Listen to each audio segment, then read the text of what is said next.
You found it. Your home for the best content on your favorite team, the Fighting Tigers of LSU. Do us a favor, subscribe to the channel, leave your comments below, and be sure to smash that like button.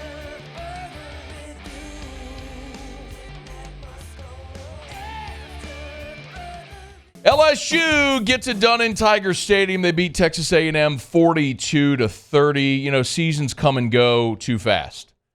We wait and pine for months out of the year, and those 12 special Saturdays, we drink them in, and it is all-consuming and all-encompassing, and too quickly, they're gone. And when a season ends, we sort of take account and we try to determine season success or failure. And I do understand LSU still has a bowl game to play, but for all intents and purposes, the 2023 season is a wrap. We'll see what accolades and awards may come of it. But the Tigers wrapped that up, and they did so on a winning note Saturday in Tiger Stadium. Well, great way to finish the regular season. And I know you already know this, but, 7-0 at home. We're really proud of that accomplishment. That was something that, we talked about. Winning at home in Tiger Stadium is important to us. I think 13-1 over the last 2 years at home. You know, when a season ends and we try to highlight success or failure, had LSU not rallied against Texas A&M, the entire conversation around this season as a whole changes. Because Texas A&M came into Baton Rouge a 7-4 football team. They fired their coach, so they had an interim head coach. They were down to their third-string quarterback.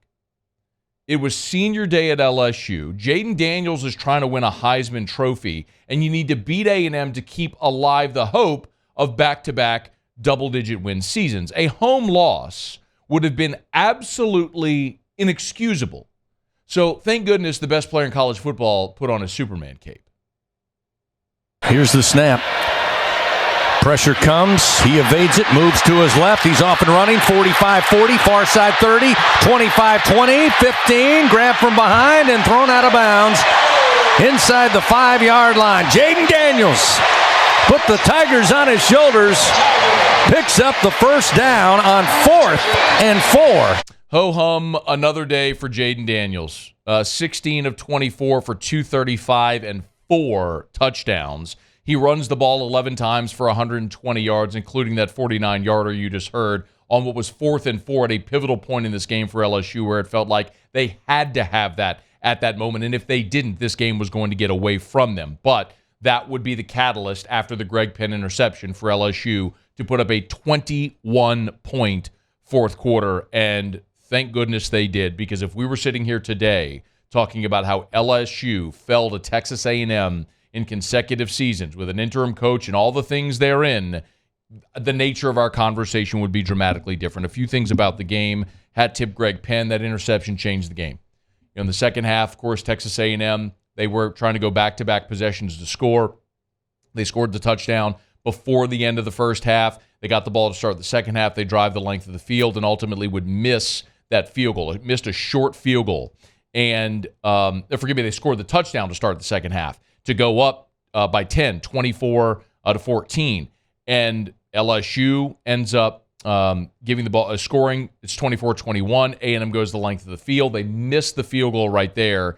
You go 3 and out, and then Greg Penn got that interception, which allowed LSU to go score and take its first lead since it was 7-0. A massive point in the game with that Greg Penn interception.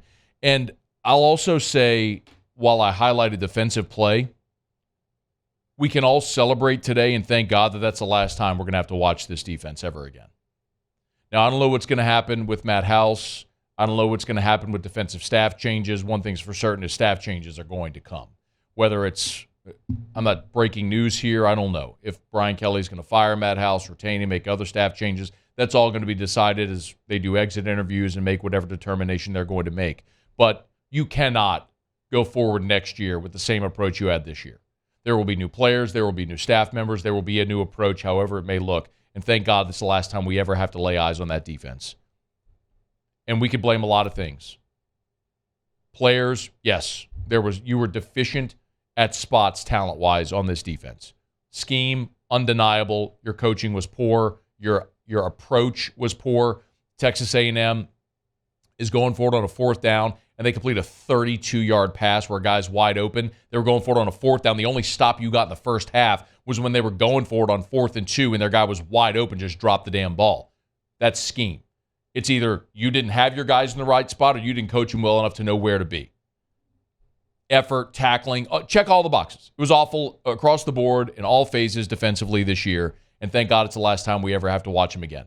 Because you're going to have opt-outs, you're going to have guys go pro, there's going to be staff changes. It's going to be different for the bowl game, however it may look. But ultimately, the path to changing what ailed you defensively so bad ended on Saturday, and thank God for that.